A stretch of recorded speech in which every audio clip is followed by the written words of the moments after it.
Stress management. આજના high speed જમાનામાં stress એ કોઈ માનસિક સ્થિતિ નથી, પણ એક જીવનશૈલી છે. રસપ્રદ વાત એ છે કે જે સ્ટ્રેસ મેનેજમેન્ટના પાઠ આજે મોંઘી વર્કશોપ્સમાં શીખીએ છીએ, તેની બ્લ્યુપ્રિન્ટ હજારો વર્ષ પહેલાં શાંતિ પર્વમાં ભીષ્મ પિતામહે આપી હતી. પિતામહની વાતો માત્ર ધાર્મિક બોધ નથી, પણ હાઈ પરફોર્મન્સ ડિલિવર કરતા પ્રોફેશનલ્સ માટેની પ્રેક્ટિકલ ગાઈડ છે. તેમના મતે સ્ટ્રેસનું મુખ્ય કારણ અનિશ્ચિતતા અને અપેક્ષા છે. ભીષ્મ પિતામહ યુધિષ્ઠિરને સમજાવે છે કે સાચો મેનેજર એ છે જે પરિસ્થિતિના વંટોળની વચ્ચે પણ પોતાનાથી હલતો નથી. આજના સમયમાં પણ આપણે જેને ઇમોશનલ કોશન્ટ કહીએ છીએ, તે ભીષ્મની દ્રષ્ટિએ સ્થિત પ્રજ્ઞતાનો પ્રાથમિક તબક્કો છે. જો આપણે આંતરિક ઘોંઘાટને મેનેજ કરી શકીએ તો જ બહારના સંઘર્ષને હેન્ડલ કરી શકીએ છીએ. સ્ટ્રેસ મેનેજમેન્ટનો સૌથી પહેલો પાર્ટ છે ડિટેચમેન્ટ, એટલે કે અનાસક્તિ. આનો અર્થ છે પરિણામના ભયમાંથી મુક્ત થવું, રિઝલ્ટ કરતાં પ્રોસેસ પર વધુ ધ્યાન આપવું, જેથી સ્ટ્રેસ લેવલ એની જાતે જ ઓછું થઈ જાય. બીજો મહત્ત્વનો મુદ્દો છે આપધર્મ. મુશ્કેલ સમયમાં નિયમો બદલાય છે અને તેની સાથે તમારી માનસિકતા પણ બદલાવી જોઈએ. ભીષ્મ પિતામહ સમજાવે છે કે રિજિડિટી એ સ્ટ્રેસનું મોટું કારણ છે.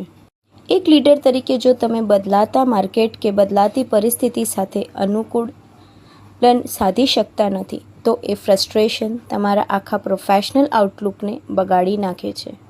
ફ્લેક્સિબિલિટી એ એક મેન્ટલ હેલ્થ માટેનું ટોનિક છે. તેઓની વાતોમાં સમય વ્યવસ્થાપન કરતાં એનર્જી મેનેજમેન્ટ પર વધુ ભાર છે.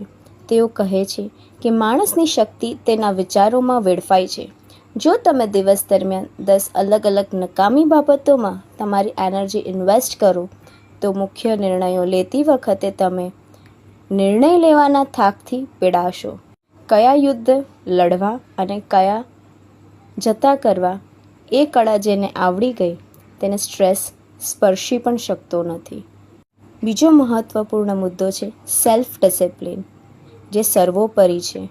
જે પોતાના ઇન્દ્રિયો અને મન પર કાબૂ ધરાવે છે, તેના માટે બહારની અરાજકતા માત્ર એક રમત છે, જેને આપણે આજે માઇન્ડફુલનેસ કહીએ છીએ. કામના ભાર નીચે જ્યારે મન વિચલિત થાય, ત્યારે 2 મિનિટ થોભીને પોતાની જાતનું અવલોકન કરવું એ ભીષ્મના જ્ઞાનનો આધુનિક અર્ક છે.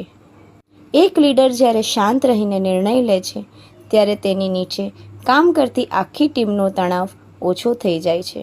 Because A stress A virus જેવો છે જે ટોપ ડાઉન ફેલાય છે.